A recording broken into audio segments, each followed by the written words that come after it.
वो क्या जी, वो ये है कि मसला सिर्फ मकबूजा कश्मीर का नहीं है।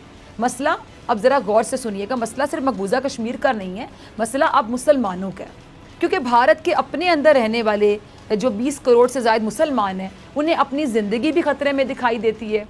और वजह क्या कि मोदी हुकूमत ने पार्लियामान तक से मुसलमानों के ख़िलाफ़ बिल मंजूर कराना शुरू कर दिए। बजरंग दल, RSS, इस तरह की कई इंतहा पसंद तंजीमों को सरकारी तौर पर ये इजाज़त मिल गई कि मुसलमानों की अमलाक को जलाओ, उनको मारो, उनके साथ जुल्म करो, जबर करो। और अफसोस के साथ कहूँगी, यहाँ तक कि जुल्म और जबर की हर हद पार कर दो अगर कर सकते हो। इसके बावजूद भारत अपनी सरहदी हदूद के अंदर भी और सरहदी हदूद से बाहर भी नफ़रत अंगेज़ी और इश्तियाल अंगेज़ी से बाज नहीं आता। अब ये जो रवैया है भारत का, ये जो एटीट्यूड है, ये रवैया खित्ते के लिए यकीनन ख़तरनाक है। किस हद तक ख़तरनाक है? और ख़ुद भारत के अंदर मुसलमान मोदी हुकूमत के इस इंतहा पसंदाना रवैये से किस हद तक परेशान है। अच्छा जी, गुफ्तगू का आगाज़ मैं करूँगी एमन रिजवी साहिबा आपसे। एमन, मोदी हुकूमत की जो पॉलिसियाँ हैं ख़ुद भारतीय मुसलमानों के लिए कितनी परेशान कुन हो गई हैं? डॉक्टर फिजा, अगर देखा जाए, जैसे अभी आपने कहा कि 20 करोड़ मुसलमान, वो भारत में 20 करोड़ मुसलमान नहीं है, भारत में 37 करोड़ मुसलमान हैं। और सही से हम रह रहे थे, सही से हम लोग यहाँ पर, मतलब ये नहीं, मैं ये नहीं कहूँगी कि हमारे ऊपर जो जुल्म करा सिर्फ मोदी सरकार ने ही करा, बीजेपी ने ही करा, नहीं, हमारे साथ ऐसा नहीं हुआ।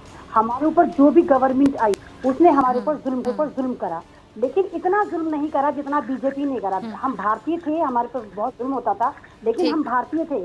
कभी हम बाबरी मस्जिद के नाम पर काटे जा रहे थे, कभी हम 3 तलाकों पर काटे जा रहे थे, कभी हम कश्मीर पे काटे जा रहे थे। लेकिन जैसे ही मोदी सरकार, बीजेपी सरकार सन 2014 में आती है, तो उसके बाद फिर हमारे पे जुल्म इतना होना शुरू हो गया कि अब हमें गाय पे भी काटे जाने लगा। यानी कि हम इतने सस्ते हो गए और गाय इतनी महंगी होगी। अगर हम चिकन की बोटी हाथ में लेते हैं तो ये इतने आराम से प्रूव कर देते कि नहीं, ये गाय का मांस था, गाय का गोश्त था।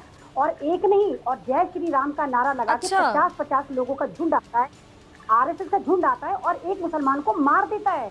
तो जो जय श्री राम इनके भगवान है और हम भी उनकी इज्जत करते हैं, तो आज इन्होंने जय श्री राम का जो यूज कर रखा है वो सिर्फ आतंकवाद में यूज कर रखा है।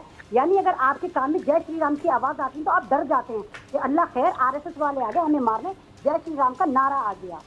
तो उसके बाद जैसे सन 2019 में चुनकर दोबारा आते ही इन्होंने एक बिल लेकर आई, CAA करके। इन्होंने कहा कि नहीं भाई, भारत में सारे मजहबों को आजादी है, सिर्फ मुसलमान यहाँ नहीं रहेंगे। तो भाई क्यों नहीं रहेंगे मुसलमान यहाँ पर? और फिर कहते हैं हम पाकिस्तान से लाएंगे, नेपाल से लाएंगे, यहाँ से लाएंगे, वहां से लाएंगे।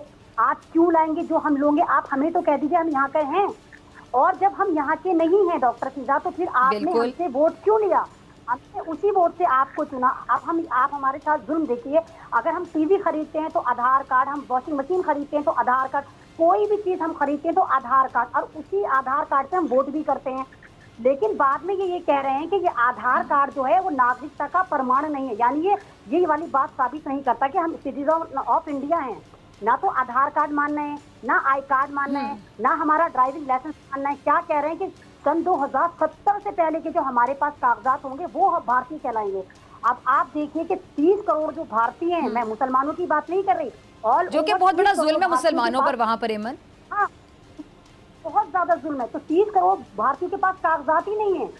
30 करोड़ के पास कागजात नहीं है, 9 करोड़ के करीब आदिवासी हैं, उनके पास कागजात नहीं है, 2 करोड़ के करीब जो है वो खाना बदोश हैं, उनके पास भी कागजात नहीं है। तो मतलब टोटल मिला के ये 95 करोड़। और अच्छा एमन, जिनके पास कागजात नहीं है, जो उनकी रिक्वायरमेंट पूरी नहीं कर पाएंगे, जो अजीबोगरीब सी रिक्वायरमेंट है उनकी, कि आप साबित करें, तो फिर वो बेचारे, उनका क्या स्टेटस होगा? उन पे डीका ठप्पा मार के कह देंगे कि अब तुम प्रूव करो कि तुम किस मुल्क से आए हो। यानी सारी जिंदगी हम इसी फर्जीवाड़े में फंसे रहेंगे। हाँ, और वही बात ना कि वो प्रूव अगर नहीं कर पाते, उनके पास कागजात ना हो, सबूत, तो वो क्या करेंगे? क्या करेंगे आप ही बताइए क्या? और इससे भी बड़ी हित सुनिए कि आसाम की इन्होंने NRC लगाया था, और आसाम में फखरुद्दीन साहब जो भारत के प्रेसिडेंट हैं, साथ के प्रेसिडेंट रहे हैं, उनकी फैमिली को कह दिया जाओ भाई, जाओ तुम भी जाओ, बांग्लादेश पाकिस्तानी हो। यानी उनकी फैमिली भी इंडियन नहीं है। तो फिर वो हमारे प्रेसिडेंट कैसे बन गए अगर वो घुसपैठिए थे? तो मतलब अजीब सी कशमकश चल रही है। हमें मोदी सरकार से कोई प्रॉब्लम नहीं है, हमें उनकी पॉलिसी से प्रॉब्लम है। तो सारा एमन, मुझे आपसे पूरी हमदर्दी है, यकीन जानिए, बहुत बहुत दुख होता है वहाँ मुसलमानों की ऐसी हालत देखकर। मैं आपकी तरफ दोबारा आऊंगी। आपने बड़ा खुलकर बात की, प्लीज़ अपना बहुत ख्याल रखिएगा, आप इतना खुलकर बात कर